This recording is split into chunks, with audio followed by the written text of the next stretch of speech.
श्री रामचरितमानस पाठ को सुनने वाले सभी श्रोताओं का स्वागत है। राम राम जी। पाठ प्रारंभ करने के पहले बोलिए सियावर रामचंद्र की जय, पवन सुत हनुमान की जय, श्री तुलसीदास जी महाराज की जय। हर से मुनि बचन सुनी, देखी प्रीति विश्वास, चले भवानी नाई सिर, गए हिमाचल पास। सब प्रसंग गिरिपति ही सुनावा, मदन दहन सुनी अति दुख पावा।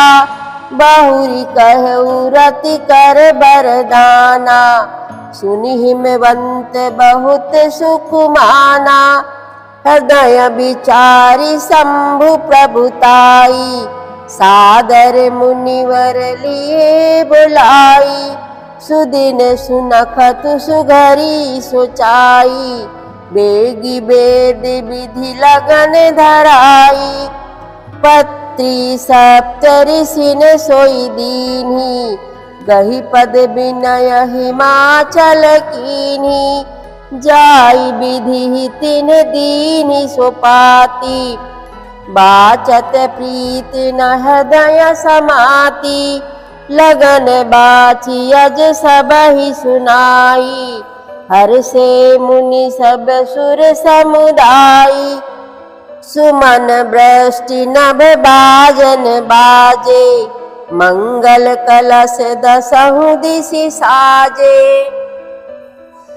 ब्रह्मा जी और देवताओं के कहने पर शिव जी विवाह के लिए तैयार हो गए। तब ब्रह्मा जी ने अवसर जानकर सप्त ऋषियों को हिमाचल के घर भेजा। सप्त ऋषि पहले वहां गए जहां पार्वती जी थीं और उनसे बोले कि नारद जी के उपदेश से तुमने हमारी बात नहीं सुनी और अब तो महादेव जी ने काम को ही भस्म कर डाला है। तब पार्वती जी मुस्कुराकर बोली कि हे सप्त ऋषियों, आप तो शिव जी के बारे में कुछ जानते ही नहीं हैं। वह तो हमेशा से ही योगी, अजन्मा, अनिंद, काम रहित और भोगहीन है। और यदि मैंने शिव जी को ऐसा समझकर ही मन, वचन और कर्म से प्रेम सहित उनकी सेवा की है, तो हे मुनीश्वरों, वे कृपा निधान भगवान मेरी प्रतिज्ञा को सत्य करेंगे। और आपने जो यह कहा कि शिव जी ने कामदेव को भस्म कर दिया है, यही आपका सबसे बड़ा अज्ञान है। हे तात, अग्नि का तो यह सहज स्वभाव ही होता है कि पाला उसके पास जाएगा तो भस्म हो जाएगा। यही संबंध महादेव जी और कामदेव के बीच में है।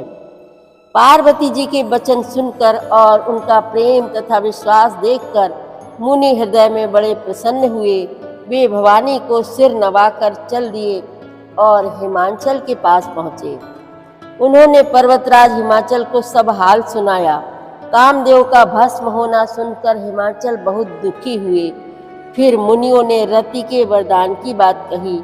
उसे सुनकर हिमवान को बहुत सुख मिला। शिव जी के प्रभाव को मन में विचार कर हिमाचल ने श्रेष्ठ मुनियों को आदर पूर्वक बुला लिया और उनसे शुभ दिन, शुभ नक्षत्र और शुभ घड़ी सुधवा कर वेद की विधि के अनुसार शीघ्र ही लग्न निश्चय कराकर लिखवा लिया। फिर हिमाचल ने वह लग्न पत्रिका सप्त ऋषियों को दे दी और चरण पकड़कर उनकी विनती की।